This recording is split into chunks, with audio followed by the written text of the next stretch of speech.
Você já se perguntou por que algumas pessoas, desde os primórdios da humanidade, seguem cegamente líderes religiosos? Mesmo quando esses líderes parecem mais interessados em poder e acumulação de riqueza do que em espiritualidade ou iluminação divina.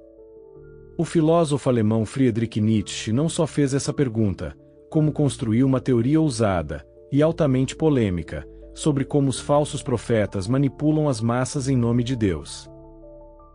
Neste vídeo, você vai entender e mergulhar numa reflexão profunda de como Nietzsche enxergava esses líderes e por que para ele muitos deles representam uma traição à vida que nos foi concedida e ao próprio Deus. Curta e inscreva-se, o seu apoio é muito importante. Nietzsche não era um ateu comum, ele não apenas rejeitava a ideia de um Deus criador, ele via as religiões institucionalizadas como uma forma de poder. Em obras como Anticristo e Genealogia da Moral, Nietzsche mostra que a religião, especialmente o cristianismo, foi transformada num sistema moral pelos maus pregadores. Inclusive deturpando a figura histórica do próprio Jesus em benefício próprio, o que favorece os fracos romantizando a fraqueza, reprime os instintos naturais e transforma o sofrimento em virtude. Os falsos pregadores que disseminam o evangelho de forma a contribuir não para o enriquecimento espiritual, mas para o próprio enriquecimento como alimento para a vaidade. São eles os principais responsáveis pela deturpação das religiões, são aqueles líderes religiosos que, segundo Nietzsche, não buscam a verdade espiritual mas controlar sobre outros indivíduos. Ao longo da história e nos tempos atuais, continuamos a testemunhar pessoas comuns fazendo ou corroborando com coisas inimagináveis em nome de uma fé imposta por falsos guias. Esses falsos líderes são mestres da culpa e do medo. Eles ensinam que você é pecador por sentir desejo, por buscar prazer, por querer viver plenamente ou simplesmente por ter nascido. Eles dizem que o mundo é corrompido, que o corpo é sujo, e que só eles, os escolhidos, podem te guiar até a salvação e que somente a denominação religiosa a que eles pertencem é a verdadeira. Isso cria uma relação de dependência espiritual. O fiel precisa do profeta, não para entender a vida, mas para ser salvo dela. Eu vim para que vocês tenham vida, e vida em abundância. João 10:10. A religião acaba se tornando um contrato onde o fiel obedece no momento, sofre em silêncio, e talvez seja recompensado depois da morte. Nietzsche declarou que Jesus Cristo, durante a sua vinda e após a sua volta ao reino dos céus, nos deixou pistas poderosas sobre como identificar os falsos profetas. Esses líderes manipulam ao apresentar suas doutrinas como verdades absolutas, exigindo fé cega e submissão. Eles se colocam como mediadores exclusivos entre o homem e Deus, eliminando a autonomia espiritual do indivíduo. Com isso, tornam os indivíduos dependentes, passivos e frágeis, exatamente o oposto do ideal de Nietzsche, o Übermensch. O Übermensch representa o ser humano que transcende os valores morais tradicionais impostos pela sociedade, em vez de se submeter a uma moral de rebanho, que valoriza a submissão à culpa e autopunição. O Übermensch cria seus próprios valores, vive com autenticidade e abraça a vida em sua totalidade, inclusive o sofrimento.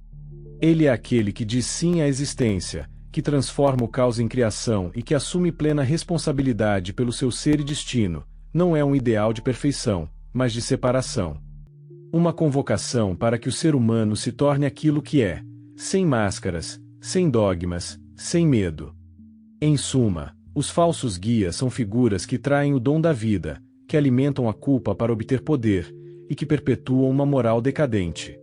Para combatê-los, é necessário uma reavaliação dos valores, onde o ser humano se reconcilia com seus instintos sabendo que eles existem e estão dentro de você e que suprimi-los de forma inadequada faz com que eles cresçam como um cão feroz sendo alimentado. Afirmando a sua existência e buscando uma espiritualidade livre, sem pastores nem dogmas. Vivemos uma era em que a verdade se tornou fluida, e o sagrado foi trocado pelo espetáculo. Em meio a essa confusão de valores, surgem os guias do espírito, não mais vestidos com peles de ovelhas, mas com ternos caros, discursos ensaiados e perfis inflados nas redes sociais. Eles falam com eloquência, citam trechos sagrados com a precisão de um ator bem treinado, mas suas palavras carecem de alma, e seus olhos, de humildade. Muitos desses profetas modernos não anunciam a verdade, fabricam conveniência, não convidam a transformação interior, mas a adulação exterior, vendem salvação como produto, curas como espetáculo, e fé como moeda. Tornaram o altar em palco, e o púlpito em pedestal. Não apontam para Deus mas para si mesmos, como se fossem os únicos mediadores entre o céu e a terra, como já alertou Nietzsche. O mais perigoso dos falsos profetas não é o que engana abertamente, mas o que mistura verdade com mentira, amor com manipulação e esperança com controle. Suas palavras alimentam o ego, não o espírito, prometem caminhos fáceis, bênçãos rápidas e respostas prontas para almas cansadas que, muitas vezes, só queriam ser ouvidas.